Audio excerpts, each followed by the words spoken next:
Pessoal, bom dia, graça e paz. Vamos começar, vamos continuar o nosso estudo em Atos dos Apóstolos. Hoje nós estamos no capítulo 15, lembrando que cada capítulo é uma ajuda muito importante para a igreja, porque Atos dos Apóstolos nos ensina a sermos igreja. Ok? Por isso que é importante o estudo de Atos dos Apóstolos. Se você não aprender a ser cristão de verdade em Atos, você não aprende em outro lugar não. Então vamos lá. Atos capítulo 15. Atos capítulo 15. Vamos orar primeiro? Deus Santo, nós te louvamos, te bendizemos o nome e nós te agradecemos por estarmos aqui, reunidos em torno da tua palavra.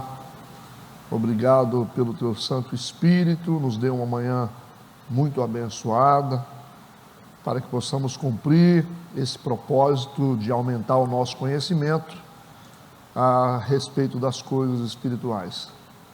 Nós queremos entregar tudo nas tuas mãos, no nome precioso de Jesus, amém e amém.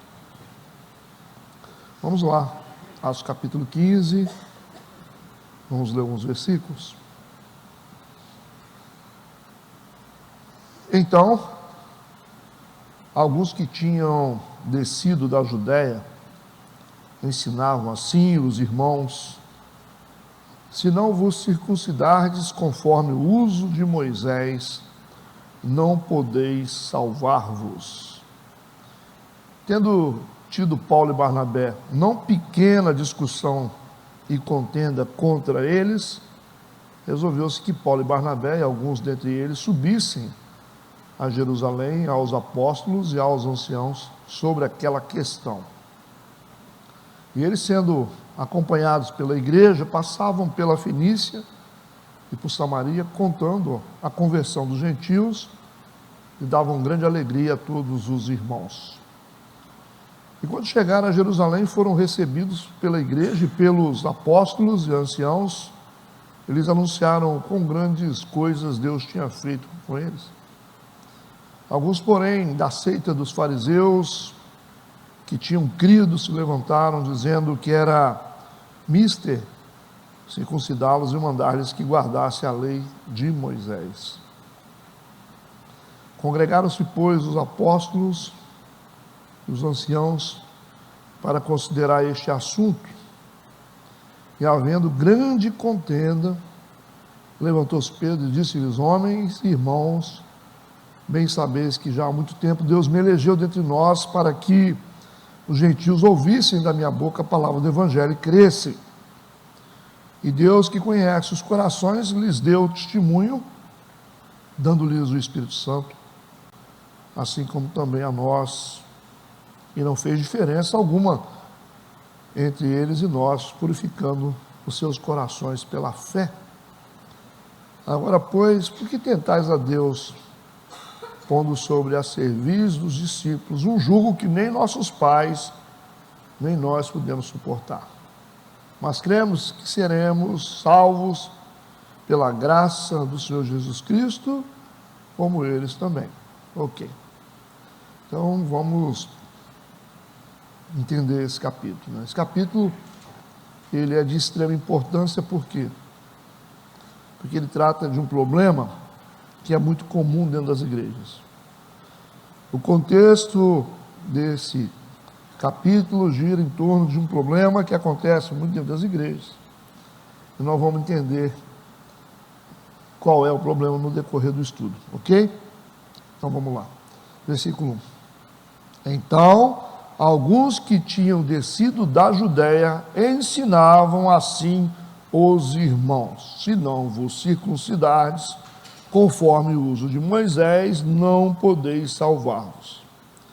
Então aqui nós temos uma teologia que está vindo de um grupo de judeus que haviam se convertido ao cristianismo. Ok? Você imagina uma igreja de Jesus, a igreja no tempo da graça, tendo alguns judeus convertidos, judeus que vieram de vários rituais, lembra? De uma visão de cerimonialismo, de guarda de sábado, abstenção de alimentos, com festas sagradas. Esses judeus se converteram, vieram para dentro da igreja, e eles têm uma teologia própria. Então, você já estou entrando no que eu quero explicar, né? Eles chegam na igreja convertida ao cristianismo, e o que eles vão fazer? Eles vão provocar uma dissensão interna. Essa é a primeira briga que acontece dentro da igreja, o primeiro registro da primeira dissensão que ocorreu na igreja cristã. Então, assim, a gente já olha para isso aqui e entende que não deveria, mas crente também briga, certo? Não deveríamos, né? Não é certo, não é a vontade de Deus, mas dissensões, discussões, contendas, isso é muito antigo nas igrejas, muito antigo, não é de agora, não dá para você desqualificar uma igreja só porque aconteceu uma dissensão, uma contenda na igreja, não dá para você desqualificar, não deixou de ser igreja, é uma igreja, porque essa igreja aqui também, ela teve problema. Até então a igreja primitiva, ela tinha sofrido só violência no Império Romano, né? Violência externa, perseguição, mas agora vai enfrentar o segundo desafio, que será a violência interna. Entende o processo? Primeiro, sofre a perseguição externa, agora vai começar a sofrer a perseguição interna. E a gente tem um problema aqui, porque são esses judeus, com as suas crenças, os seus costumes, eles estão arranjando problema dentro da igreja. Então qual é o cenário disso aqui para nós? É mais ou menos assim, são pessoas que vêm com a cultura religiosa para o meio, e querem trazer a cultura religiosa para o meio, e querem implantar a cultura religiosa no meio. Isso é comum dentro da igreja? O que vocês acham? Você vê a nossa igreja hoje, é uma igreja formada de gente de todo tipo, né? E é até interessante, porque é uma igreja que agrega pessoas que vieram de diversas denominações, né? E a gente fica junto por um bem comum. E isso tem que ser muito bem tratado dentro da igreja, porque tem valores, tem crenças, tem costumes que vêm de outras igrejas, aí chegam aqui e se convertem, aí tem uma resma antiga ainda dos valores antigos, e a pessoa não sabe lidar com isso, ela quer implantar isso. É igual o cara que é católico, ele se converte na igreja evangélica, e daqui a pouco ele começa a achar que a gente tem que ser um pouquinho católico, entende? É isso aqui, o contexto é esse. Então essa discussão aqui que vai ser feita nesse capítulo. Então, os judeus estão ali dizendo o seguinte: não, para ser salvo tem que se circuncidar, tem que guardar a lei de Moisés. Essa é a interpretação teológica deles. E eles vão para cima, eles não querem saber. Eles se converteram a Jesus, mas estão dizendo o seguinte: para ser salvo, vamos ter que guardar a lei de Moisés, e todo mundo vai ter que passar aí, os homens vão ter que passar pela circuncisão. Ok? Você imagina isso. Já entenderam o cenário disso aqui? Então, assim, já é uma resposta para como nós vamos resolver isso aqui agora. Uma igreja formada por batistas, que vêm de igrejas batistas, né? Eu acho que a gente não deve ser batista, a gente não deve ser metodista, a gente não deve ser assembleano, eu acho que a gente deve ser cristão. Eu acho que a gente tem que parar com esse negócio, esquecer esse negócio. Fica querendo que eu sou, você tem que ser cristão. Eu não quero defender uma bandeira aí fora, dizer, eu sou metodista. Não, eu sou cristão e congrego numa igreja metodista. Tá? Esse é um grupo que eu me identifico e estou lá. Mas eu sou cristão, nós somos cristãos, certo? Porque senão você vai arranjar problema. Se você vier balançando essa bandeira aí, de católico, bandeira de batista, de presbiteriano, de vez em quando tem umas bandeiras sendo balançadas aqui na minha frente. Toda hora eu tenho que falar algumas coisas, né? A pessoa fala, mas eu acho. Eu falei, não, você não estava lá não, lá você juntava meia dúzia de gente e mandava no pastor, aqui você não manda. Lá você juntava 4, 5, 6 ricos vocês tomavam conta da festa, só que aqui você não toma conta da festa, não. Aqui a festa pertence a todo mundo. Ah, mas lá a gente dizia, mas aqui você não diz, aqui você ouve. Deu para entender? Porque tem lugar que tem um grupo de gente que manda, que decide o destino das pessoas.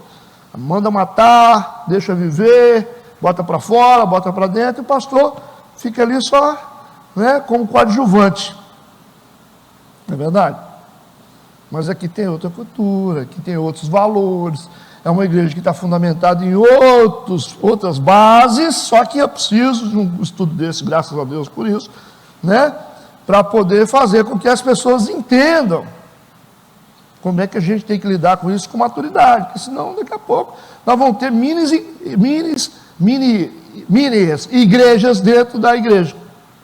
Vai ter o grupinho lá dos batistinhas, o grupinho dos presbiterianos, o grupinho dos assembleanos, o grupinho dos judeus, não tem judeu aqui, o grupinho lá do pessoal da igreja do Trono Branco.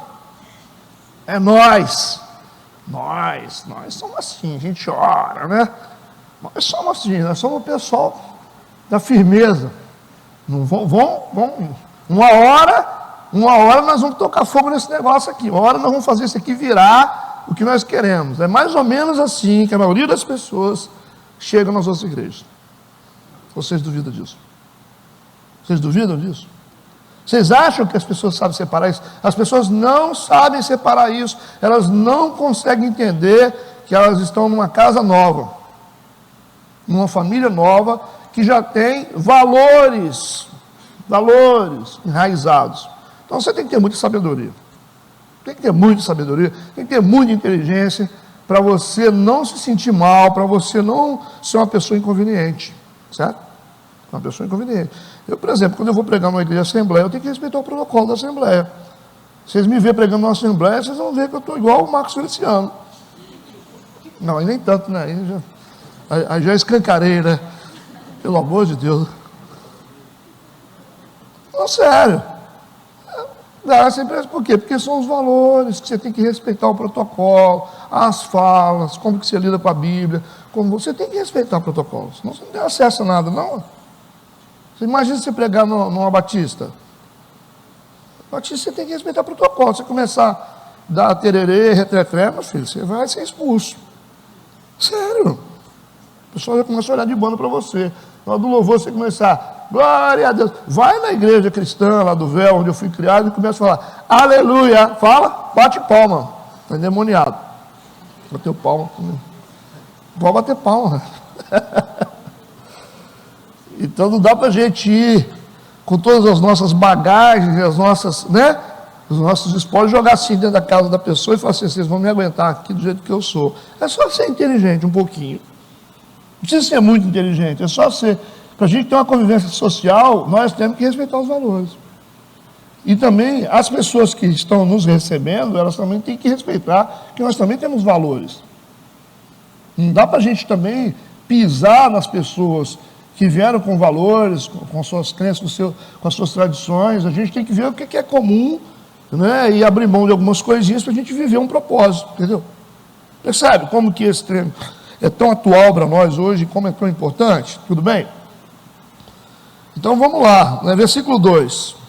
Tendo tido Paulo e Barnabé não pequena discussão e contenda contra eles, você imagina, não foi uma pequena discussão não, foi uma discussão acalorada, foi uma grande discussão, foi uma grande contenda. Por isso que o texto está dizendo, não pequena discussão.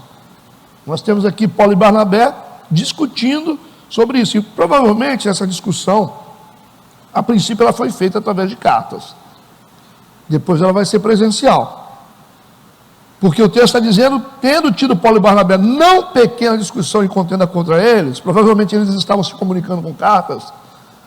Resolveu-se que Paulo e Barnabé, que são dois líderes, e alguns dentre eles, você tem mais pessoas aqui, vocês vão perceber que vai aparecer aqui o título também junto, subissem a Jerusalém aos apóstolos e aos anciãos sobre aquela questão. Então o que acontece aqui é que Paulo e Barnabé estão ali na Antioquia, lembra disso?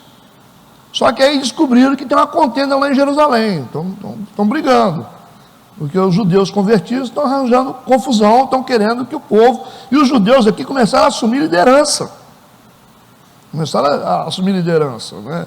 Você imagina, né? E eles começam a ditar regras, está usando a experiência passada para implantar a visão deles. É como se você veio da igreja do Trono Branco, e aí você vem, isso eu inventei, tá, gente? Aí você vem para a igreja metodista aqui, e você falou assim, agora eu sou líder, você foi devagarinho até que você conseguiu liderar, aí você fala, agora eu vou montar minha seita do Trono Branco aqui dentro. É isso que eles estão fazendo.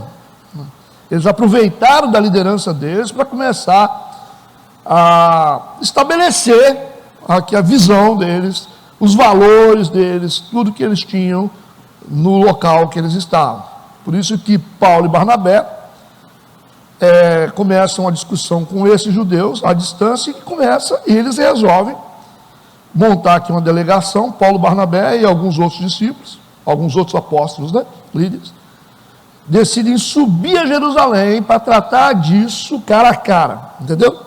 Eles vão sair como se a gente tivesse aqui uma congregação e a gente vai sair e vai lá ver o que está acontecendo, ok? Tudo bem? Todo mundo entendendo? Vão tratar dessa questão. Uma delegação está sendo formada aqui, para ir para Jerusalém. Como eu disse para vocês, o Tito está junto. Você só vai saber disso em Gálatas capítulo 2, versículo 1. Vamos para Gálatas capítulo 2, versículo 1. Diz assim: depois, passados 14 anos, subi outra vez a Jerusalém. Quem está falando isso é Paulo, né? Com Barnabé. Ó, depois de 14 anos, o Paulo tem que ir lá para Jerusalém resolver pepino. Entenderam isso?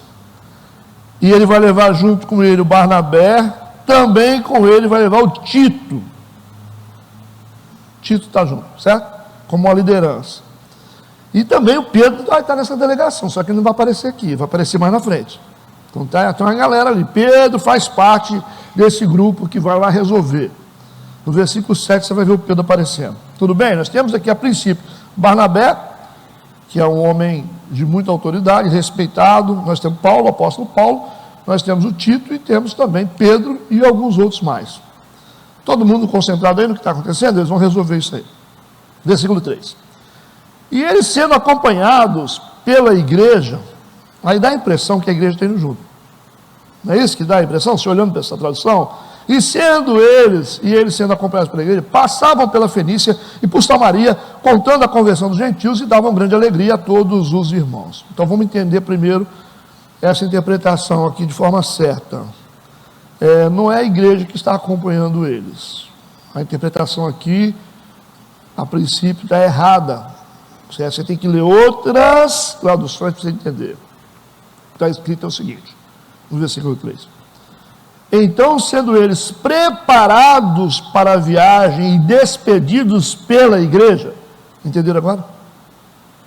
Eu precisei de outra tradução, para entender. Porque daqui a pouco nós vamos pensar que a igreja está indo junto, porque o texto está dizendo, e eles sendo acompanhados pela igreja. Aí alguns vão dizer, pastor, eles estão indo para resolver a questão, levando a igreja toda junto. Não, eles foram preparados, eles foram despedidos pela igreja, provavelmente essa igreja orou por eles. Por isso que o texto diz que eles foram preparados para a viagem e despedidos pela igreja. A igreja abençoou eles. Entenderam isso agora? E eles vão passar nessa ida, né? Nessa ida a Jerusalém, eles vão aproveitar para visitar algumas igrejas que estão pelo caminho. Entendido?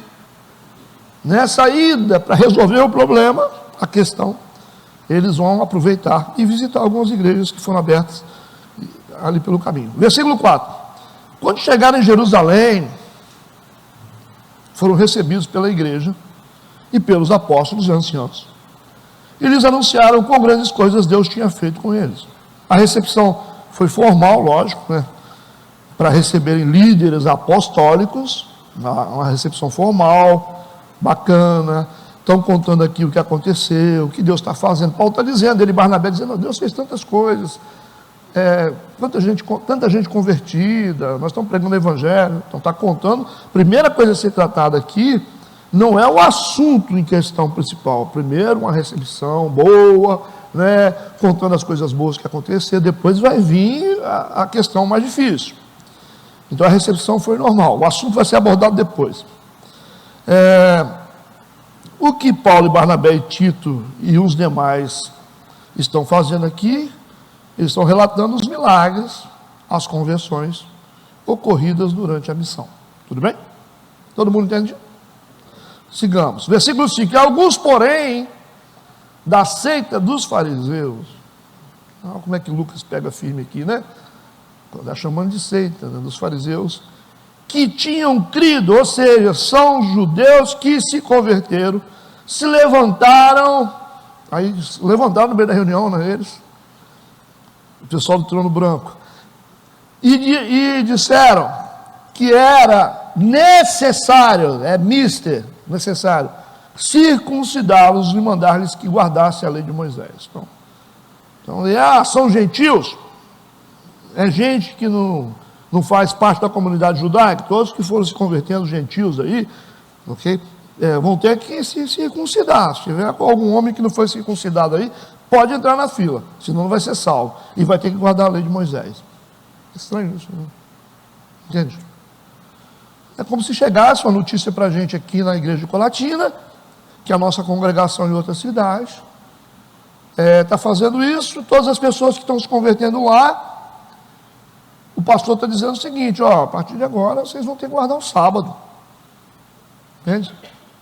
Vocês vão ter que guardar o sábado, vocês não vão comer carne de porco mais, ou seja, carne nenhuma, né? Tem uns que se abstêm de tudo. Vai ter que, não, mulher não pode usar calça comprida. É isso aqui que está acontecendo. E também, isso já aconteceu numa congregação nossa, né? E vai ser assim. Aí chegou para nós a notícia. A gente liga primeiro e fala, o que está acontecendo aí? Aí começa a discussão por telefone. Então tá bom, então vamos sair daqui, vamos juntar a galera aqui da liderança, vamos juntar os pastores daqui, da sede, vamos lá resolver isso. O que está acontecendo? Como é que vocês vão imprimir no povo uma doutrina que não é a nossa, não tem nada a ver com a visão nossa? Entenderam isso aqui? E aí vamos nós para lá. A gente vai lá para Pancas para fazer essa reunião, pastor Alberto.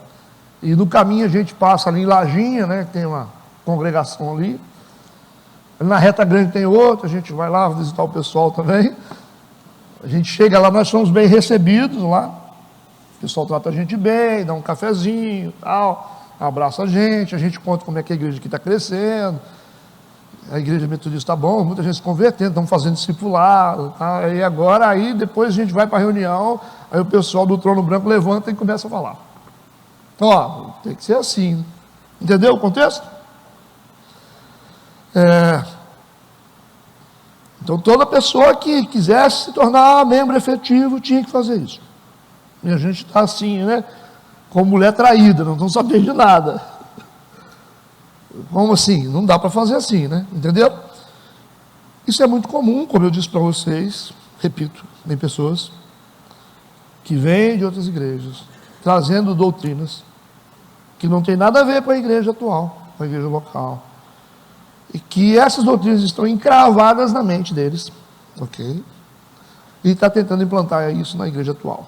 Isso é muito perigoso quando você começa a abrir congregações, você pega a gente e começa a colocar lá para liderar, aí daqui a pouco, porque muitas divisões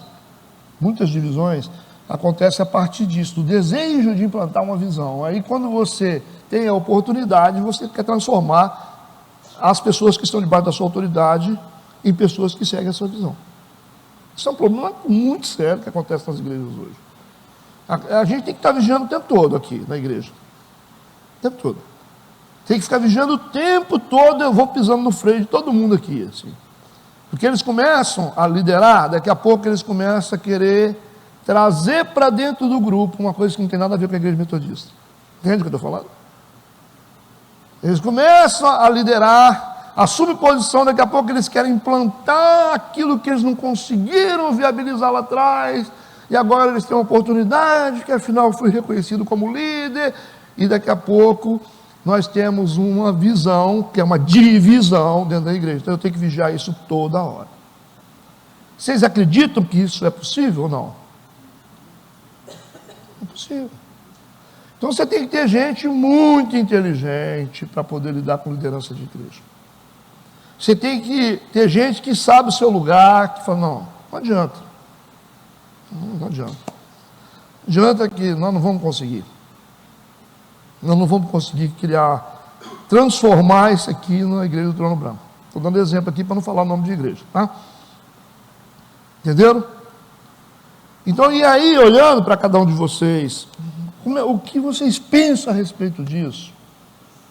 Será que vocês não tinham vontade de ter uma batistinha particular, uma assembleinha particular, uma presbiterianinha particular, né, uma adventistazinha particular? Estou falando porque são blocos pequenos de igreja.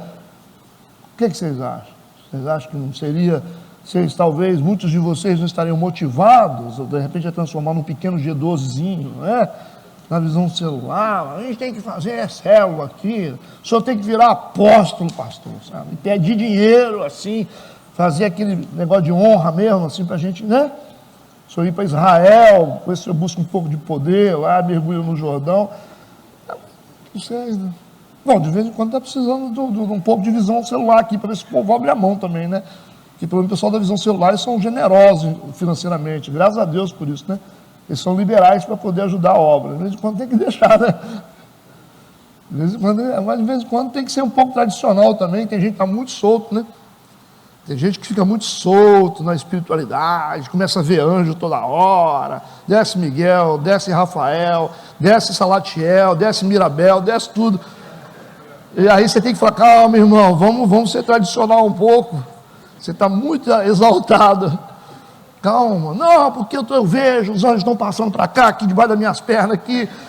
E aí você fala, calma, vamos lá para cristã do véu de novo agora, porque é melhor ser mais tradicional. É sério, é sério. De vez em quando vale a pena você ser meio católico também, né? Vale, porque às vezes o pessoal começa uma conversa fiada dentro da igreja, aquele negócio todo, parece um circo, todo mundo conversando fiado, aí o cara está aqui na frente e fala, ei, você foi lá na feira aquele dia, domingo de noite, hoje de noite vocês vão ver, a pessoa está aqui e grita de lá, ei fulano, você foi comprar lá o tomate na feira, você viu quanto é que está o preço do tomate? Aí o outro fala assim, não sei o que, é uma feira isso aqui, você observa como começa o culto, observa, o cara está orando aqui, e o outro está do lado gritando, sem reverência nenhuma, né? Sem reverência, sem respeito. De vez em quando é bom ser católico, o cara bota a mãozinha assim, entra dentro da igreja assim. Aí, né, porque católico é assim, chega assim, né? Ele pode ser o maior pecador do mundo, mas ele bota a mãozinha assim, tira o bonezinho, faz assim, entra numa maior reverência, né? Senta dentro da igreja, maior reverência assim, o padre está falando assim, assim. De vez em quando é bom ser assim, né? Que a igreja evangélica está muito solta, vocês acham que não? Então tem muita coisa que a gente pode aprender com o catolicismo, tem muita coisa que a gente pode aprender com diversas denominações. Nós não podemos desprezar também 100%, certo? Mas também não podemos transformar isso aqui numa igreja particular para cada pessoa, senão a gente vai ter divisão. Vão ter grupinhos aqui, montando estratégias particulares, aí nós vamos ter divisão, não tem visão. Por favor, não estou desprezando, porque eu também, se vocês forem ver de onde eu vim, vocês vão sair correndo aqui de dentro. Fala, pastor, o senhor já foi nessa igreja? Fui. Então vou ficar aqui mais não. Entenderam? Nós temos que ter cuidado com essas coisas e temos que ter maturidade. Não estou desprezando aqui, não vai ser desprezado também 100%. Versículo 6. Congregaram-se, pois, os apóstolos e os anciãos para considerar esse assunto. Está todo mundo reunido. Os apóstolos que vieram de Antioquia com os apóstolos e anciões locais de Jerusalém. Vamos discutir o assunto. O assunto aqui é de extrema importância, que deve ser tratado pela igreja. Versículo 7. E havendo grande contenda, a briga continua, gente. A briga continua. Está acalorado o negócio. Levantou-se o Pedro. Nossa, logo o Pedro. Não, o Pedro aqui está convertido. Se fosse o Pedro antigo, a espada ia cantar. Mas aqui ele está cheio de Espírito Santo. Aí o Pedro se levanta e disse-lhes. Mas, gente, não teria que ser aqui o Paulo, né, que é uma liderança maior, né? O Barnabé, que foi citado logo no início. Como é que está essa coisa? Aí o Pedro se levanta. Isso faz parte do Pedro também, né? A gente sabe disso. E disse-lhes: homens, irmãos, bem sabeis que já há muito tempo Deus me elegeu dentre nós, para que os gentios ouvissem da minha boca a palavra do Evangelho e crescem. Olhando para o texto, dá a impressão que o Pedro, ele quer passar na frente do Paulo, porque na verdade o Paulo que foi chamado para ser o apóstolo dos gentios. Mas o Pedro não está falando sobre isso, ele está contando a experiência que ele teve, quando ele estava orando, lembra disso?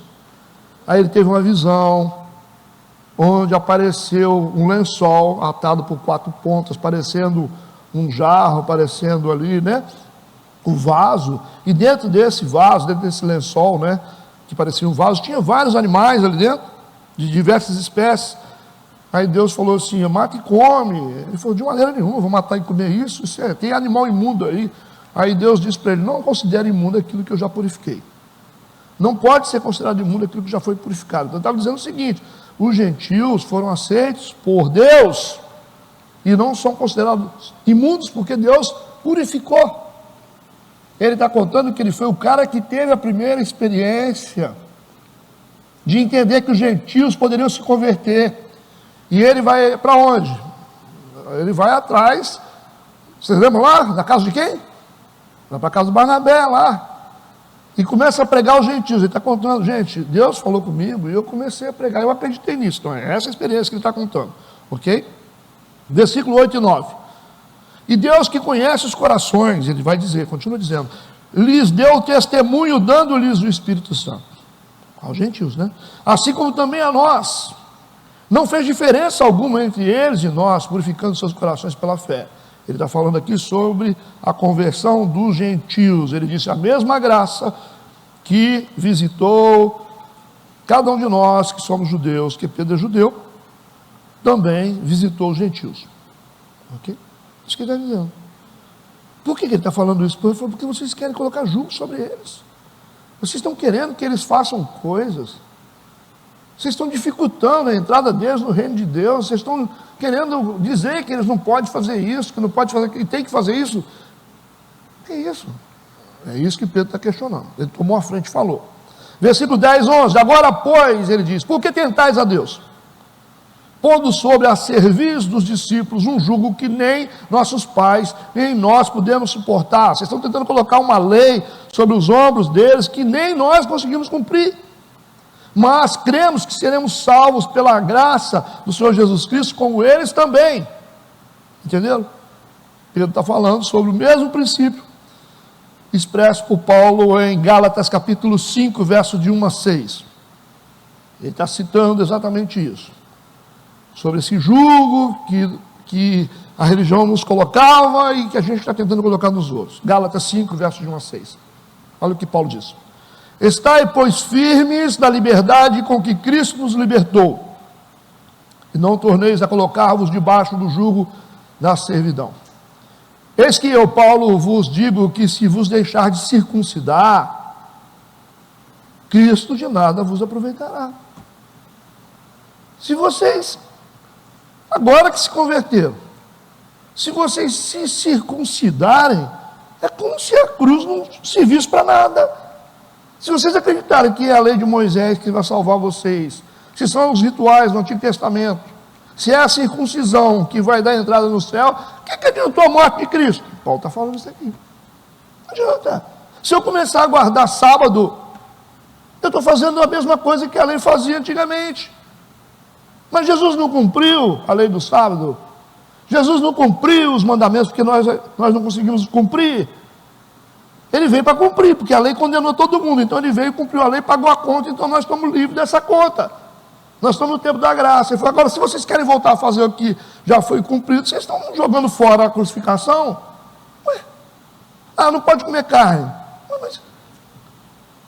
não pode trabalhar no dia de sábado. Não pode fazer isso. Não pode fazer aquilo outro. Então para que Jesus morreu?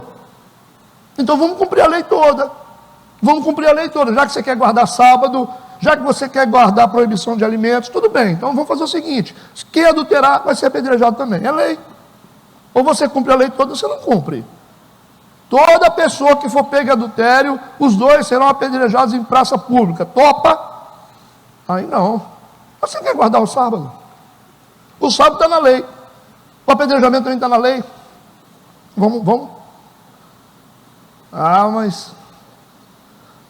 Mas se a gente errasse num ponto da lei, nós éramos condenados por ela toda. Então, se você quer cumprir um ponto, você tem que cumprir tudo. Onde é que os adventistas vão enfiar a cabeça agora? Me fala. Onde é que o pessoal da judaização, que cumprem ainda rituais judaizantes hoje, onde é que eles vão enfiar a cabeça agora? Eu quero saber. Já que querem fazer festas, rituais, sábado, abstenção de comida, judaização da igreja, então vamos lá, vamos fazer festa de Yom Kippur, vamos fazer festa de tabernáculos, vamos comemorar então, cumprimento da lei, então a gente vai cumprir tudo, lembrando que a lei é assim, se você não cumpre um ponto, você já sabe. Aí o pessoal, vamos deixar esse negócio de sábado para lá, né? É melhor, né? Vamos deixar esse negócio de carne também para lá. Então, se querem trazer de volta essas coisas do passado, que já foram cumpridas por Cristo, a gente pega a cruz, esquece dela, esquece que Jesus morreu por nós. Não cumpriu nada, não vamos cumprir porque não cumpriu. Aí Paulo aqui está dando um show, né? Está dando um show de teologia para os judaizantes, né? E o Pedro primeiro já falou. Pedro falou, peraí. E aqui a gente só está consolidando aqui em Gálatas, a mesma coisa que Pedro está falando, é o que Paulo falou. Vocês querem se colocar debaixo do jugo de servidão? Paulo disse, versículo 2, eis que Paulo disse, se vocês se circuncidarem, Cristo de nada vos aproveitará. E de novo, protesto a todo homem que se deixa circuncidar, que está obrigado a guardar toda a lei. É isso que ele está falando. Vocês querem se circuncidar? Vai ter que guardar tudo. Tudo. Você quer guardar o sábado? Então você vai ter que guardar toda a lei. É olho por olho, dente por dente. Você matou, você morre. Quer? Não. É isso que ele está falando aqui, ó. Você quer se circuncidar, nós vamos guardar tudo. E os judeus vão fazer isso? Vai nada, né? Ele continua dizendo no versículo 4, separados estáis de Cristo, vós que vos justificai pela lei, da graça tendes caído, porque nós, pelo Espírito da fé, aguardamos a esperança da justiça, porque em Jesus Cristo, nem a circuncisão, nem a incircuncisão tem valor algum. Acabou. Mas sim, a fé que opera pelo amor. Então, Gálatas, aqui Paulo está falando sobre os detalhes do que está acontecendo ali. Entenderam isso? Não é uma incoerência? Quer guardar só um itemzinho da lei? Não quer guardar a lei toda? Porque Jesus morreu por nós. Ele morreu por nós porque a gente tinha que guardar a lei toda, porque um item da lei que não fosse cumprido, você era condenado pela lei. E Deus viu que a gente não conseguia cumprir. Ele falou, então eu vou ter que mandar Jesus para cumprir a lei. Ele veio e cumpriu a lei. Depois que ele cumpriu a lei, ele pagou a nossa conta. Então a gente não tem dívida nenhuma com a lei. Nós temos dívida agora com Cristo. Então dá para a gente ser uma igreja do passado, judaizante? Não dá, gente. Pastor, mas é bonito. É bonito, a gente sabe que é. Ué. A gente sabe que é bonito. Aí uns pastores dizem assim, não, a gente coloca rituais judaicos dentro da igreja, é para a gente entender melhor a história. Não é para entender melhor a história. Dá para você entender melhor a história estudando a Bíblia, olhando para o Novo Testamento. Não precisa judaizar. Não precisa judaizar. Eu sei que muitos de vocês cometeram esses erros. Não culpo vocês. Eu também já cometi muitos erros. Eu já fui de igreja que mulher sempre estava separada de homem. Que mulheres eram obrigadas a usar véu. Porque pegaram um item da Bíblia e colocaram lá e proibiram. Um contexto específico da época do apóstolo Paulo lá, com as mulheres, prostitutas que se convertiam. E criou a sua doutrina, que até hoje está aí cobrando do pessoal. Não estou fazendo julgamento, só estou dizendo o seguinte, nós estamos fazendo um monte de coisa dentro das igrejas que não é necessário. quando apenas uma coisa basta: Jesus Cristo. Só isso. Só isso que basta. Não tem que, tem que ser, não tem que nada, tem que ser, é Jesus. É bom senso. Pastor, eu posso usar casa? É bom senso, só isso. Às vezes uma saia, ela é muito mais agressiva, né? É muito mais sensualizante do que uma calça. Depende. É só ter bom senso. Qual roupa que pode vestir? Tenha bom senso, né? Não dá para você sentar aqui na frente e cruzar as pernas aqui, né? Vir com uma mini saia dentro da igreja, um decote. É só ter bom senso. É só você procurar uma mulher mais madura que ela vai te ensinar o que é bom senso. Senta do lado de uma mulher madura, crente, vai falar: seu filho, não fica bem, né? Está parecendo uma prostituta, né? Entendeu? Isso aí é para você guardar para o seu marido, deu para entender? Mas as pessoas querem ficar inventando moda. Querem ser uma igreja irracional, que Paulo dizia assim: vocês têm que ser racionais só. Culto racional. Tem que ser inteligente, saber o que é certo e o que é errado. Não precisa ficar... Percebe? Aí ficam se escondendo atrás de um monte de tradição, um monte de proibição, que não pode. É que não pode, está todo mundo fazendo um monte de coisa errada, na verdade. É isso que está acontecendo. E vai todo mundo para o inferno, porque a gente não dá conta de cumprir essas proibições. Não tem como. Como é que eu vou fazer? Entenderam o que eu falei, gente? Nós estamos sendo libertos aqui de alguma coisa, hein? Vamos para Gálatas capítulo 2, versículo de 1 a 5. Gálatas 2, versículo de 1 a 5, Paulo vai dar mais detalhes dessa reunião. Depois, passados 14 anos, subi outra vez a Jerusalém com Barnabé, levando também comigo Tito. Aqui, está falando da reunião. E agora em outro texto, né? E subi por uma revelação. Ele só foi para essa reunião porque Deus direcionou: vai. E lhes expus o evangelho que pregam entre os gentios, e particularmente aos que estavam em estima, para que de maneira alguma não corresse ou não tivesse corrido em vão. Mas nem ainda Tito, que estava comigo, sendo grego, foi constrangido. Então, o próprio Tito era gentil. Nem o próprio Tito, que estava com ele, foi constrangido a circuncidar. Paulo falou assim: o Tito se converteu pelas minhas mãos, e nem por isso eu falei com ele para ele se circuncidar. Porque ele falou: eu era fariseu, eu conheço a lei, e nem por isso eu impus sobre ele essa necessidade. Ele está comigo. Ele disse, versículo 4, isso por causa dos falsos irmãos que se intrometeram.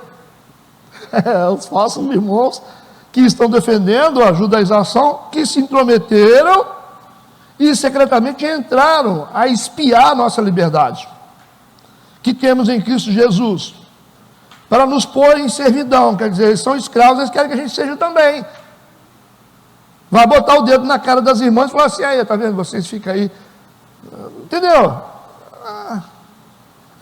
Você corta cabelo? É mais ou menos assim, senta você do lado da irmã e fala para você: está cortando cabelo, né, irmã?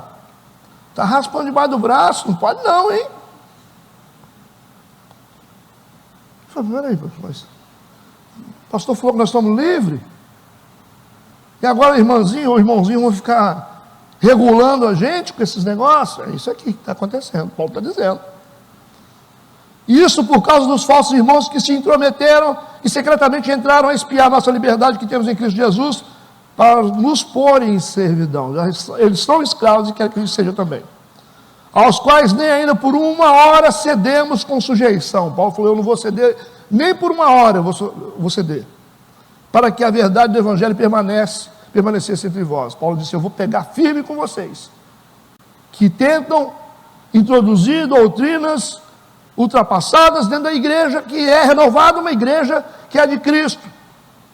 Ele disse: eu vou, versículo 5, não vou ceder nem por uma hora, que for o desejo de vocês, não vou me sujeitar. Está escrito isso no versículo 5? Vou fazer isso para que a verdade do evangelho permaneça entre vocês. Ei, alguém tem alguma dúvida do que eu estou falando? Querem rebater? Mas arranja texto, hein, por favor. Hein? Vamos lá? Para alguns está doendo, né? O pessoal do trono branco deve estar se contorcendo. Tem adventista aqui? Não, né? Tem? tem adventista? Adventista sofre, cara. Adventista sofre. Mas fazer o quê? A liberdade, quando bate na porta, ou você cede ou você corre. A verdade liberta, né? Versículo 12. Vocês viram aqui o que Paulo disse? O que Pedro disse, né? Porque o Pedro que está falando aqui no versículo 10 e 11. Eu só abri aqui para Gálatas para vocês entenderem melhor, mas a fala foi do Pedro a princípio. Pedro está dizendo, olha, eu fui quem recebeu aqui a revelação de Deus a respeito da abertura que foi dada por Deus aos gentios. Depois que o Pedro fala isso, a gente vai para o versículo 12. Então toda a multidão se calou, okay? E escutava Barnabé e a Paulo. O que aconteceu aqui? O Pedro fala e para de falar, e agora entra Paulo e Barnabé para falar. Então toda a multidão se calou, escutava Barnabé e a Paulo, que contavam com grandes sinais e prodígios Deus havia feito por meio deles entre os gentios. Aí você fala, poxa, o Pedro está lá defendendo a situação, brigando pela situação, e falando para eles que não podem ficar forçando o povo a se circuncidar. O Pedro dá uma dura. Aí o Paulo e Barnabé poderiam ir no mesmo ritmo, ou eles estão contando testemunho? Não, gente, a estratégia é a mesma. Ele só está completando o que Pedro falou. A ideia de Paulo e Barnabé é contar vários testemunhos e sinais e prodígios feitos entre os gentios, para poder fortalecer a fala do Pedro. Certo? É isso que ele está falando. O Pedro deu uma dura. E aí o Paulo fala, gente, aconteceu tanto milagre, tanta coisa boa aconteceu, as pessoas se converteram, Deus manifestou. Então o que Pedro está falando é sério. Isso está acontecendo. Ele usou outro argumento para comprovar a fala de Pedro, respaldando a fala de Pedro, e com isso eles conseguiram silenciar a oposição. São dois níveis aqui de fala. A primeira fala, uma fala de admoestação, dizendo, vocês estão querendo tentar Deus com essa história de vocês. Ele falou duro. Daqui a pouco Paulo e Barnabé aproveitam e contam o testemunho. Eles amansaram. Você está vendo, Deus fez tanto milagre, se não fosse de Deus, eles não receberiam milagres. Aí, silêncio geral na reunião. Contra fatos, não há argumentos. Não é isso? Entenderam? Versículo 13. E havendo-se eles calado, aí todo mundo ficou calado, os caras que estavam brigando, discutindo, os inteligentes lá, judeus, tomou Tiago a palavra. Aí o Tiago vai entrar em cena. Esse Tiago aqui não é o Tiago que vocês estão pensando não, tá? É um Tiago que é líder da igreja de Jerusalém, é um dos líderes. E ele está como presidente da assembleia ali. Ok? Ele tomou a palavra. Homens e irmãos, ouve-me. Depois que ouviram Pedro, depois que ouviram Paulo e Barnabé. Essa fala desse Tiago, que é o presidente da assembleia, vai ser a última e vai encerrar o debate. A última palavra. Que depois de ouvir Pedro, ouvir Paulo, todo mundo ficou assim. Versículo 14 a 21. Olha o que o Tiago vai dizer. Simão relatou como primeiramente Deus visitou os gentios. O Simão é o Pedro, né? É o nome judeu do Pedro, é esse, Simão. Simão relatou como primeiramente Deus visitou os gentios para tomar deles um povo para o seu nome. E com isso concordam as palavras dos profetas como está escrito. Aí ele cita as escrituras. Depois disso voltarei, reedificarei o tabernáculo de Davi que está caído, levantá-lo-ei das suas ruínas e tornarei a edificá-lo, para que o restante dos homens busque ao Senhor e todos os gentios sobre os quais o meu nome é invocado, diz o Senhor, que faz todas essas coisas. Conhecidas são a Deus desde o princípio do mundo todas as suas obras. Ele citou as escrituras. Ele está citando as escrituras aqui de maneira muitíssimo inteligente. Tá?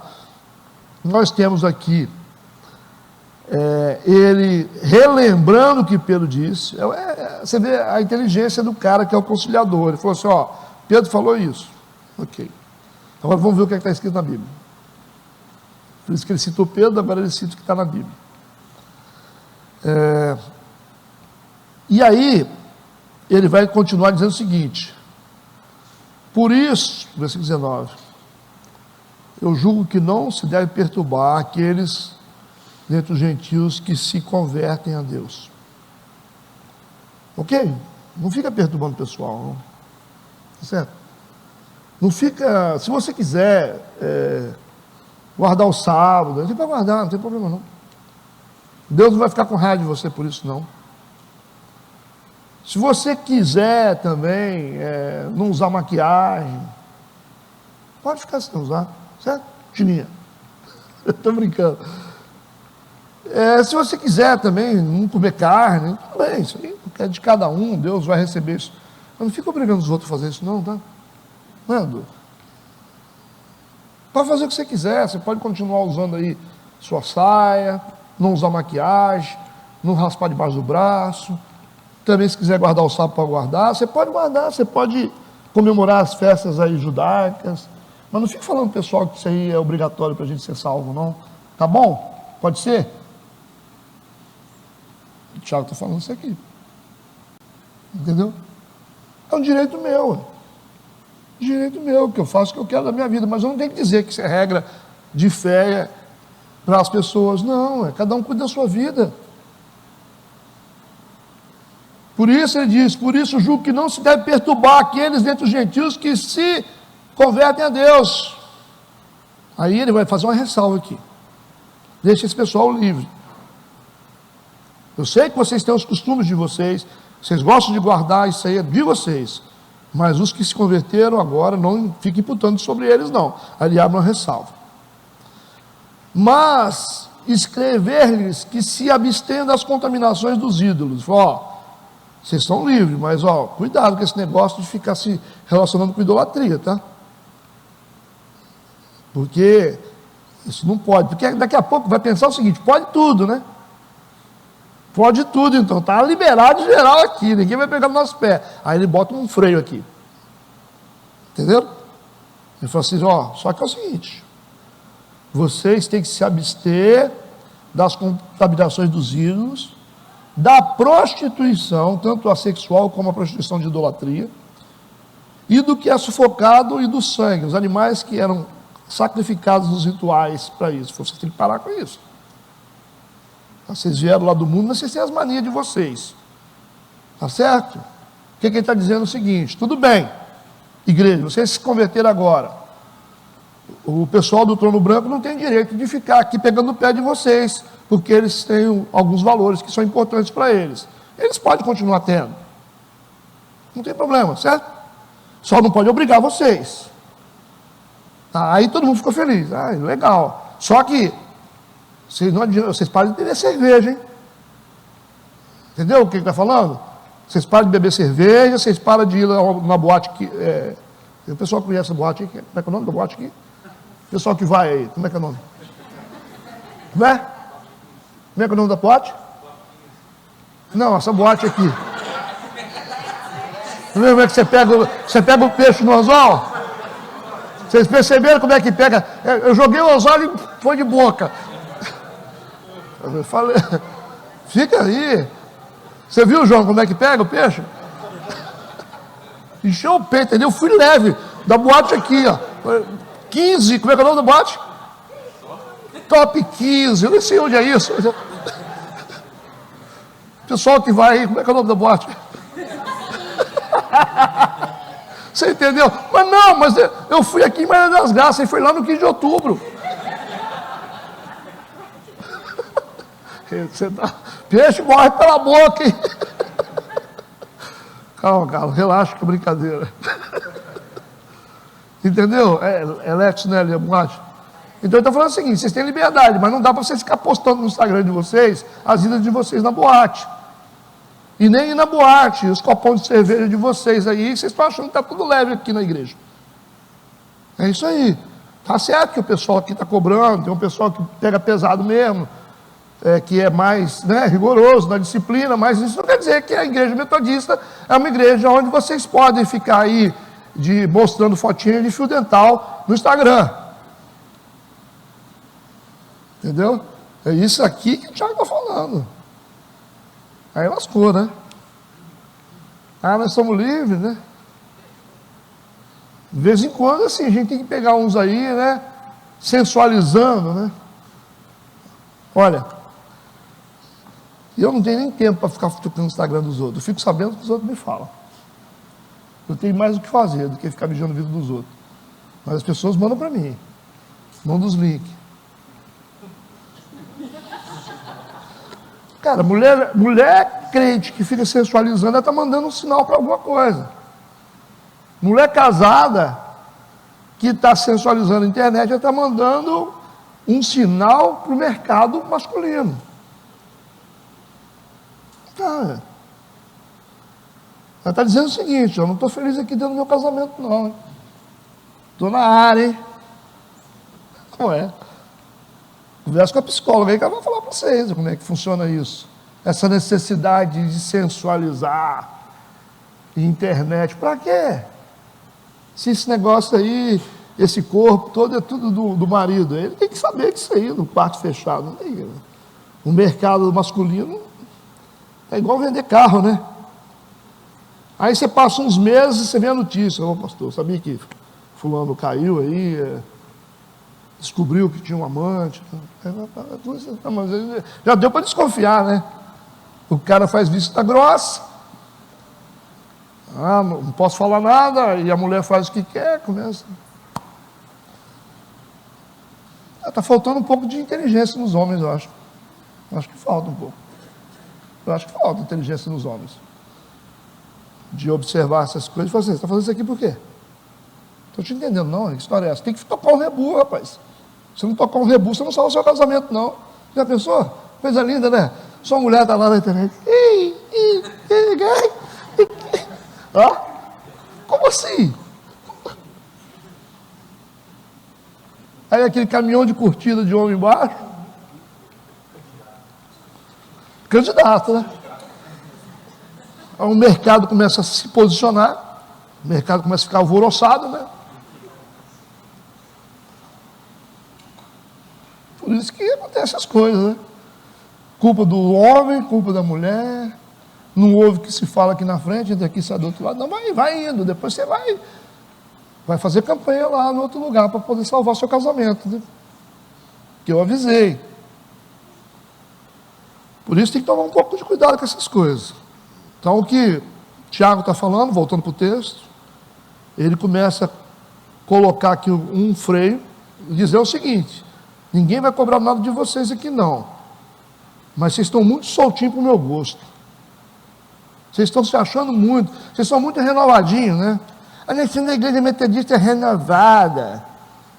Por isso que a gente faz o que a gente quer, a gente vai para balada, a gente toma cerveja, toma uísque, música mundana, a gente bota música mundana na nossa vida, tudo certo, não tem problema não. Você viu o balanço que ele deu aqui agora? Aí os judaizantes falaram assim: yes. O pessoal do trono branco falaram assim: é isso que nós estamos falando.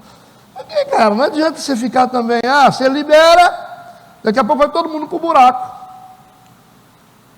Você freia, você prejudica todo mundo. Não, você tem que ter um balanço desse negócio. O Tiago está falando exatamente isso. Olha só, tudo bem, ninguém vai pegar no pé de vocês, mas vocês estão aprontando aí, vocês vão ter que parar. Vão ter que respeitar. Versículo 21, porque Moisés, desde os tempos antigos, tem em cada cidade quem o pregue, e cada sábado é lido na sinagoga. Os judeus estão por aí, ó. Eles vão continuar cobrando. Todo lugar vai ter um fiscal para vocês. Vocês abrem o olho de vocês, vocês vão aprontar, e vai chegar. Vai chegar, porque todo lugar vai ter alguém do trono branco para vigiar vocês. O dia que vocês fizerem coisa errada, vai chegar aqui, ó, para a gente. Ele já deu esclarecimento. Então vamos acertar a vida? Inteligentíssimo, meu cara. Então no versículo 14, o Tiago ele vai citar as palavras ditas por Pedro. Nos versículos 15 a 18, ele alinha as palavras de Pedro com o que Amós disse do capítulo 9, versículo 11. Ele citou Amós 9, 11. No versículo 19, Tiago ele dá a sua opinião pessoal sobre o assunto. Ok? No versículo 20, ele faz uma ressalva, foi o que eu falei agora. Ele coloca o freio. No versículo 21, Tiago diz: os judeus deveriam também respeitar o sentimento. Não, ele diz que os gentios deveriam respeitar o sentimento dos judeus. Viu que legal? Vamos ver agora no 21. Porque Moisés, desde os tempos antigos, tem em cada cidade quem o prega em cada sábado é lido na sinagoga. Ele vai dizer o seguinte: nós temos que respeitar também o sentimento deles, a cultura deles. Certo? Não dá para você também pedir para ele jogar tudo fora de uma vez. Tem equilíbrio aqui? Eu não tenho. Porque quem foi doutrinado dentro do sistema precisa de tempo. Precisa de tempo para tirar a resma. É coisa de gente madura. Ele falou: o que mais importa é a unidade que existe em ambas as partes, que é Cristo. Isso tem que ser mantido. Se tem A, B, C, D, todos no mesmo lugar, mas que o que é comum seja respeitado, que é Cristo. Ponto. Um respeita o outro e não cobre do outro que não pode ser cobrado, e também os que gostam de fazer de qualquer jeito vai ter que parar de fazer e vai ficar tudo certo. Vocês querem falar alguma coisa sobre isso? Deu para entender bem isso aqui? Quer, Dudu, citar alguma coisa? Que é necessário hoje, né? Uns são renovados demais, né? E outros são conservadores demais. O que é importante nisso? As duas coisas podem ser importantes, mas tem que ter equilíbrio entre a renovação, né? Porque a gente começa a ser renovado demais, daqui a pouco a gente tomba lá da graça, a gente cai da graça. Esse é um problema de igreja renovada, de nós somos livres, mas até que ponto você é livre? Certo? Até que ponto você é livre? Você pode participar de tudo? Então, assim, nós estamos vivendo um tempo aqui na igreja que eu estou ficando preocupado. Está vindo tanta gente para essa igreja que não tem princípios,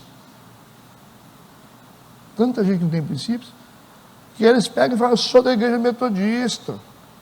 Aí está lá no baile, está correndo atrás do trio elétrico, no carnaval. Poxa, isso não tem nada a ver com a gente. Está na rodada lá de bebedeira. É da igreja, enche o peito. Você dá, olha, eu sou da igreja metodista, veio 2 vezes aqui. Tem uns que querem ser membros, eu falo lá dentro da sala, eu falo: vem cá, vocês querem ser membro mesmo? Quero. Você sabe como que é aqui a coisa? Nós somos renovados, mas eu sou conservador, muito. Está preparado? Ô, pastor. Aí daqui a pouco você vai ver na internet, está lá. Acha bonito, né? Os canecão de chopp. Aí baile, não sei o que, turma, o negócio é curtir. Na Let's, não, no 15 lá, não sei. Nós vamos ficar na Let's mesmo, que o 15 é muito profundo.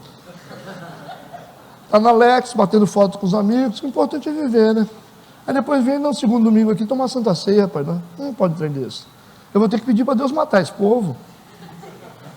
Sério, eu vou ter que começar a orar para matar, porque não tem condição troço desse. Daqui a pouco essa igreja vai virar uma bagunça. O pessoal já está falando que é porta larga, e não é. É gente que fica aí, vive de qualquer jeito. Igual essa experiência que a gente teve essa semana aí, né? A porta é larga, né? Vão entrar, né? Aqui pode tudo. Pode tudo não. Se precisar de eu voltar lá na igreja do véu, lá, eu volto lá de novo. Para manter os valores. Eu viro assembleia, eu viro qualquer coisa, eu viro adventista, claro que eu viro. Testemunho de Jeová. Mas nós não podemos perder, cara. Porque está desconfigurando o negócio aqui, viu? Isso aqui não vai virar igreja de passagem, não. E aí tem uns irmãos que falam: pastor, o senhor está falando pouco ainda. Eu estou falando pouco. Um dia o irmão falou comigo: pastor, o pessoal acha que você pega pesado, você fala pouco. Você tem que falar mais ainda, porque o que tem de gente que está entrando aqui saindo do outro lado, estão fazendo o que quer, vem para cá no domingo e fica assim, tomando Santa Ceia, como se nada tivesse acontecendo. Ninguém tem nada com a minha vida. Mas quem mandou você ser membro de igreja? Não mandou você ser membro de igreja, não, é? Fica lá fora. Vem encher a paciência, vai ficar aqui dentro da igreja bagunçando, uma bateção de perna, um monte de gente aqui nessa frente, aqui, andando aqui dentro. Nunca vi um trem desse, parece uma boate isso aqui, no domingo. Os molecotes tudo de bermuda, chega aqui, de onde saiu esses meninos? Vou ter que botar alguém ali na frente, ali, para... Não estou falando da bermuda não, calma, relaxa. Calma. Então daqui a pouco vai sair correndo, calma, não é isso que eu estou falando. Só estou dando o exemplo dos meninos que estão andando aqui, né? Aí senta aqui na frente, começa a dialogar aqui, estão dialogando ali, não sei, estão prestando atenção em nada, metade dormindo assim, ó, dormindo, outra metade, aí daqui a pouco levanta assim, ó, se andar assim, o que esse povo está fazendo aqui na igreja? Quem é que esse povo, quem é que deixou entrar, gente? Tem que chegar lá fora, e vai ter que botar um porteiro e falar assim, você vai fazer o que aqui, irmão? Qual é o seu propósito? Porque está cheio de gente aqui, não tem lugar nem para sentar. Você vai ficar ocupando espaço? Deixa o pessoal sentar, pô, tem gente boa que está sentada lá atrás. O que você veio fazer aqui? Eu vim e tal. Tem uma molecada que vem aqui para conhecer, vem conhecer. Aí senta aqui, 5, 6, daqui a pouco eles levantam tudo no meio do culto, assim, ó. Por favor, chega um diácono junto e fala assim, vem cá, que vocês estão indo embora por quê? Porque não é, então não venha. Não venha, porque nós temos mais o que fazer aqui, ué. Um monte de gente séria aqui, ele está começando a virar esse negócio, essa bagunça de gente em uma andação, bateção de turistas, vão lá para trás, beber água, eles pegam o copo de água e ficam olhando para o copo assim, né? Aí eu falei, ué, gente, o que isso aqui? É porque virou moda. Nós vamos lá na Metodista, vamos no shopping Metodista, a gente dá uma volta. Aí atrapalhando gente séria que está aqui, vem de casa, gente, família, sentada, querendo prestar atenção na Bíblia. E a gente está anotando as coisas aqui, ó, prestando atenção, ó, pastor, tal. E fica esse circo. Me ajuda aí, gente. Tem que mandar esse povo ficar em casa. Eu falo, fica em casa. Para de encher a paciência. Molecada de 18, 19 anos aí, fica aqui fazendo turismo, vê uma manada, senta lá atrás, fica aí conversando fiado, olhando para um lado, daqui a pouco levanta, todo mundo sai, vai embora. Fazer o que aqui? Não vem para cá, nós já temos muita coisa para fazer aqui. Ô pastor, mas tem que aceitar todo mundo. Quem disse que ia aceitar todo mundo aqui? Quem disse para você? Quem falou? Para bagunçar a igreja? Uma pessoa está sentada aqui, o outro está conversando atrás, você não aguenta não, eu não aguento não. Matraqueira, conversando fiada, contando lorota, vem fazer o que na igreja, gente? Nossa, você se desgasta, você fica estudando, preparando as coisas, abrindo mão, o povo sai do serviço correndo, vem para cá, se mata o dia inteiro, aí vem a molecada querer fazer o que quer aqui dentro. Não pode, me ajuda aí, gente, vocês têm que me ajudar, pelo amor de Deus. Uma coisa também que tem que ver da Bárbara, se o Luiz já pega e fala, vocês vão sentar lá na frente? Vão, vai ficar quieto ou vai ficar conversando fiado? Vai ficar andando? Então senta lá atrás. Eu tenho que falar assim com eles. Senta lá para trás. De preferência fica lá fora. Para ficar andando aqui na frente. Rapaz, eu fico totalmente desestabilizado quando alguém começa a andar. Vocês já perceberam isso? Eu não funciono, cara. Se eu tivesse que ser numa igreja de bagunçada, eu não consigo funcionar. O cara começa a se mexer dentro de igreja assim comigo, eu já fico, ó. Aí acabou, esqueço tudo, aí eu estou pensando lá no jogo do Vasco, aí começa tudo. Eu estou falando, 2-0 para o Vasco, aqui na frente, estou doido. Já vou trocando palavras, vocês não repararam não que eu vou trocando as palavras? Vocês nunca repararam? Não, porque eu desestabilizo. Porque minha mente começa a sair do lugar assim, ó. Eu esqueço que eu estou falando, daqui a pouco eu falo um trem, repito outra coisa, repito de novo, o pastor está dando pano na sua cabeça. Eu não consigo, para mim estar aqui na frente tem que ser um esforço, vocês não têm noção. Qualquer coisa me desestabiliza. Eu não posso nem conversar antes de pregar. Se alguém ficar conversando, contando um troço para mim ruim, eu já venho para cá, já. Então é muito difícil, gente. Me ajuda aí, pelo amor de Deus. Então, graças a Deus que a gente tem essas oportunidades, né, para falar. Vamos seguindo, que eu estou terminando também, né? Versículo 22, depois da fala de Tiago, então pareceu bem aos apóstolos e aos anciãos, com toda a igreja, eleger homens dentre eles e enviá-los com Paulo e Barnabé a Antioquia, a saber, Judas, chamado Barsabás, e Silas, homens distintos entre os irmãos. Então esse Judas que vocês estão vendo aqui, não é aquele que vocês estão achando, mas é o tal do Barsabás. O Silas é o conhecido, é o cara que vai ser parceiro de Paulo. Tá legal? Eles precisam agora voltar para Antioquia, onde está ali a liderança, para formalizar a decisão. Vai voltar um grupo com Paulo para formalizar essa decisão que já foi consolidada aqui com Tiago. Então a gente vai ver aqui que o Judas, Barsabás e o Silas serão enviados junto com Paulo e Barnabé para Antioquia para levarem a decisão. Eles vão levar a seguinte carta, versículo 23 e 31. Eles vão levar uma carta. Vamos para o conteúdo. E por intermédio deles escreveram o seguinte, a carta diz assim: os apóstolos e os anciãos, os irmãos, aos irmãos dentre os gentios que estão em Antioquia, e Síria e Cilícia, saúde.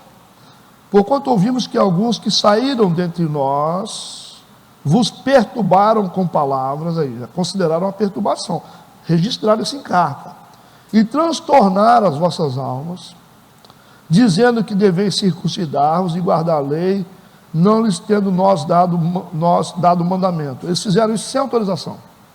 Entendeu isso aqui? Eles fizeram isso sem autorização, é o que está escrito na carta. Quem disse que vocês têm que se circuncidar? Ou seja, o pessoal que lidera a nossa congregação, que disse que vocês precisam fazer isso, que vocês têm que fazer aquilo outro, eles fizeram sim, mas fizeram sem autorização. A liderança não sabe disso e não aceita isso. Entendeu como é que é um contexto interessante? É como se alguém de uma congregação estabelecesse uma regra que a igreja sede não está sabendo. Por isso que tiveram que mandar carta. E a carta tinha que ser divulgada para todas as igrejas. Versículo 25: pareceu-nos bem reunidos, concordemente eleger alguns homens e enviá-los com os nossos amados Barnabé e Paulo, homens que já expuseram as suas vidas pelo nome do nosso Senhor Jesus Cristo. Enviamos, portanto, Judas e Silas, os quais, por palavra, vos anunciarão também as mesmas coisas. Eles vão levar a carta e vão levar os dois para poder dizer o que aconteceu na reunião. É tudo muito bem feito. Tem uma carta escrita, um documento, e tem os dois para testemunhar o que foi dito lá. Para não dizer que a carta é falsa, e para não dizer que os irmãos estão contando mentira, tem a carta para provar e assinado. É tudo muito bem feito. Na verdade, versículo 28, pareceu bem ao Espírito Santo e a nós. Pareceu bem ao Espírito Santo e a nós. É interessante, primeiro ao Espírito Santo, depois a eles. A decisão que eles tomaram foi baseada na decisão do Espírito Santo. Não foi assim uma coisa, a gente não quer que fica proibindo, não foi isso. Foi o Espírito Santo que disse, não fiquem impondo regras judaicas sobre esse pessoal. Por isso que ele cita o Espírito Santo. Na verdade, pareceu bem ao Espírito Santo e a nós não vos impor mais encargo algum, senão, aí vem as restrições, essas coisas necessárias. Aí vai ser registrado, que vos abstenhais das coisas sacrificadas aos ídolos, e do sangue, da carne sufocada, da prostituição, das quais coisas bem fazeis se vos guardardes. Ok? Bem vos vá. Tendo eles então se despedido, partiram para Antioquia, e ajuntando a multidão, entregaram a carta. E quando a leram, alegraram-se pela exortação. Ficou todo mundo feliz. Certo? Os judeus estão tranquilos, os que estavam impondo regras, como também os gentios estão satisfeitos. Também com as proibições que eles vão ter que fazer agora, de ter uma vida correta também diante da igreja. Versículo 32, depois Judas e Silas, que também eram profetas, exortaram e confirmaram os irmãos com muitas palavras. O que eles fizeram aqui? Eles pegaram a decisão oficial, que foi consolidada, e agora eles vão fortalecer a igreja nisso. Por quê? A gente fez uma reunião, aí vai ter uma turma aqui que não concorda, que vai dizer assim, não, mas a gente acha que... Aí os dois vêm para poder exortar, que é fortalecer, a igreja na decisão, tipo assim, já foi decidido, irmãos, tá ok, tudo bem, vamos aceitar a decisão da liderança, que foi gerada pelo Espírito Santo, que vai ter que ter equilíbrio aqui dentro da igreja, eles estão ali, não para botar lenha na fogueira, mas para fortalecer a decisão que já foi tomada, certo? Fulano vai ser disciplinado, então você vem uma liderança para fortalecer o povo para obedecer a decisão que foi tomada. Versículo 33, e detendo-se ali algum tempo, os irmãos os deixaram voltar em paz para os apóstolos. Eles foram para Antioquia, consolidaram, levaram o registro, já está tudo certo, e agora eles têm que voltar para Jerusalém. Quem tem que voltar? O Judas, e o Silas e alguns mais. O texto diz que, detendo-se ali algum tempo, os irmãos os deixaram voltar em paz para os apóstolos. Eles voltam para Jerusalém debaixo da bênção e debaixo do respeito dos irmãos de Antioquia. Eles vão voltar para lá. Versículo 34, 35, mas pareceu bem a Silas ficar por ali. O Silas foi para Antioquia e gostou de ficar na Antioquia. Ele só foi lá para ajudar a fazer o registro da decisão, junto com Judas, mas ele falou, acho que vou ficar aqui mais um pouquinho. Gostou, né? Versículo 35, e Paulo e Barnabé ficaram em Antioquia, ensinando e pregando com muitos outros a palavra do Senhor. Então o contexto indica que a atração de Silas pela Antioquia se deu por causa da presença de Paulo. Ele queria ficar junto com Paulo. Ele admirava a liderança de Paulo, então ele falou, se Paulo está na Antioquia, eu também quero ficar aqui. Que ele queria aprender mais com Paulo. Então parece que Silas, ele desenvolve uma admiração e apego por Paulo aqui nesse ponto aqui, por isso que eles vão estar juntos depois. Versículo 36 a 39, alguns dias depois, disse Paulo a Barnabé, tornemos a visitar nossos irmãos por todas as cidades em que já anunciamos a palavra do Senhor, para ver como estão. Que legal, né? Eles fundaram as igrejas, batizaram, converteram, mas eles dão uma passada de vez em quando, para saber como é que os irmãos estão. Não é fabricar e soltar não, irmão. Isso não é você fazer discípulo e deixar ele para lá. Isso é uma lição para nós, né? Ah, está batizado. Não dá, você tem que ficar toda hora revisando. Por isso que eles querem saber como é que os irmãos estão. Então fica uma lição para nós como igreja, né? Ah, eu trouxe o cara para a igreja. Agora batizou, está tranquilo. Não. Tem que dar uma revisada na vida dele, para ver se ele está bem. Versículo 37, Barnabé aconselhava que tomassem consigo João, chamado Marcos. Aí vem o problema. O Barnabé quer que chame João Marcos. João Marcos é o cara que abandonou eles. No capítulo passado, ninguém sabe o motivo. Tem algumas sugestões, né, que talvez é porque ele estava preocupado com o perigo da viagem, ou porque ele era sobrinho de Barnabé e estava com ciúme porque Paulo que era o líder. Esse pode ser um dos motivos porque ele abandonou a viagem com eles. E por causa disso, Paulo ficou muito chateado. Paulo guardou um ranço dele. E Paulo é apóstolo, Paulo é homem de Deus, ele está meio chateado com João Marcos. Certo? Aí o Barnabé, ele começa a dizer o seguinte, vamos chamar o João Marcos para ir para essa viagem também. Aí o Paulo, Paulo já ficou assim. O Barnabé está chamando porque é sobrinho dele.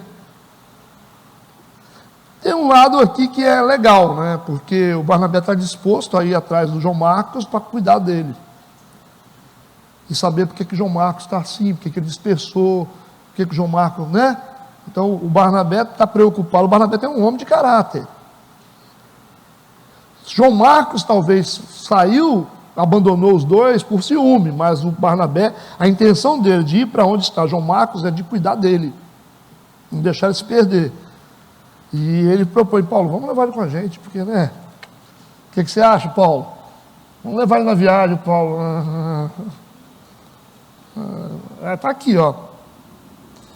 Mas Paulo parecia razoável que não tomassem consigo aquele que desde a Panfilha se tinha apartado deles e não os acompanhou naquela obra. Paulo está com um sentimento de vingança aqui.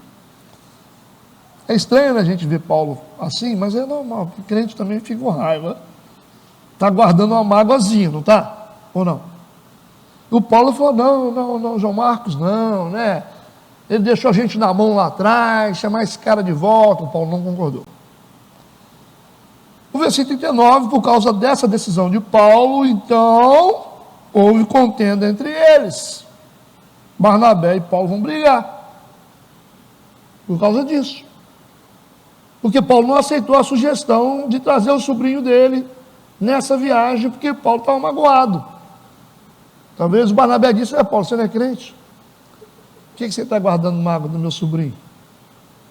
Estou querendo trazer ele para ver, né? Aí o Paulo, não quero não. Está na Bíblia. E tal contenda houve entre eles que se apartaram um do outro. Aí houve uma separação entre Barnabé e Paulo. Barnabé, levando consigo a Marcos, navegou para Chipre. Paulo não quis, o Barnabé falou, então eu vou para um lado, você vai para o outro. Eu vou com meu sobrinho para um lado, você vai para o outro lado. O que você quiser. Aí os dois se separaram. Aí você imagina fazer viagem missionária com esse coração. Estranho, né? Mas está na Bíblia. Lembrando que o Barnabé é tio de João Marcos, tá? A gente está terminando. O Barnabé está abrindo mão, né, de estar com Paulo para poder ficar com o sobrinho. Mas o caráter de Barnabé é muito importante. Uma coisa importante a gente saber é o seguinte: o Paulo não quer ter paciência aqui com o João Marcos, que é um jovem, que é o Marcos que vai escrever o Evangelho de Marcos. Ele não está tendo paciência. Mas o Barnabé, quando o Paulo se converteu, ele era Saulo, o Barnabé foi o cara que mais teve paciência com ele. Que ele teve que ir para as mãos do Barnabé. Ele vai primeiro para Ananias, depois ele vai se juntar com os apóstolos, e quem introduz ele na obra, vai habilitando ele, é o Barnabé. Então o Barnabé pega o Paulo e cuida dele até ele ficar pronto. Então o que está acontecendo aqui? O Paulo não quer ter paciência com João Marcos, mesmo considerando que o Barnabé teve paciência com ele. Não entender? Falhou o líder aqui. Mas o interessante, o que vai acontecer no final? Porque nunca é tarde para a gente mudar, né? No final do ministério de Paulo, Paulo vai estar perto da morte. Vamos ler 2 Timóteo capítulo 4, versículos 6 a 11. Gente, não morra sem resolver os problemas de vocês com as pessoas, tá? Aí Paulo agora, perto da morte, 2 Timóteo capítulo 4, versículos 6 a 11. Antes dele morrer, ele vai dizer o seguinte: porque eu já estou sendo oferecido por aspersão de sacrifício, ou libação, né? Que libação é oferta de líquido. Então Paulo entende que a morte dele, por decapitação, será uma forma de ofertar a vida dele para Deus. O sangue dele vai ser uma oferta de libação. Ele falou: estou sendo oferecido por libação, por aspersão de sacrifício, e o tempo da minha partida está próximo. Já tinha a data certa para ele morrer. Aí ele vai dizer o seguinte na carta: eu combati o bom combate, acabei a carreira, guardei a fé. Desde agora a coroa da justiça me está guardada, a qual o Senhor, justo juiz, me dará naquele dia, e não somente a mim, mas também a todos os que amarem a sua vida. Versículo 9. Procura vir ter comigo depressa, falando para Timóteo, porque o Demas me desamparou, porque o Demas desviou, foi para o mundo, né, que era um dos discípulos. Amando o presente século, foi para o mundo, e foi para Tessalônica, Crescente para a Galáxia, Tito para a Dalmácia. Só Lucas está comigo. Toma Marcos e traz-o contigo, porque é muito útil, me é muito útil para o ministério. Ué. O homem de Deus, ele, com certas coisas de morrer, né? Ele falou: chama o João Marcos lá, porque ele vai ser útil. Então, ele já mudou a cabeça dele aqui. E é nesse ponto que ele chama, antes de morrer, ele chama o João Marcos de volta para o ministério, que João Marcos se transforma num escritor da Bíblia. Interessante, né? Por causa dessa chance que Paulo cedeu. Se não cede, poderia estar aí perdendo um grande líder, né? E nós não teríamos o Evangelho de Marcos. Mas ele faz isso antes de morrer, né? No versículo 40 e 41, que a gente está finalizando, ok? E Paulo, tendo escolhido a Silas, já que o Barnabé foi embora, o Silas já estava assim com ele, né?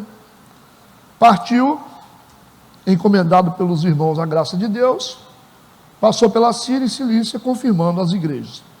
Paulo agora vai começar a segunda viagem missionária dele, junto com Silas, e a história de Silas e Paulo vocês conhecem.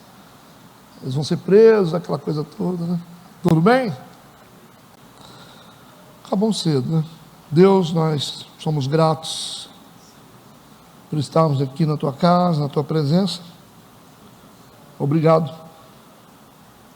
Pedimos a direção do teu Santo Espírito para que tenhamos um dia abençoado, uma noite de gratidão ao Senhor através de um culto Nós queremos consagrar esse dia a Ti, em nome de Jesus. Amém e amém.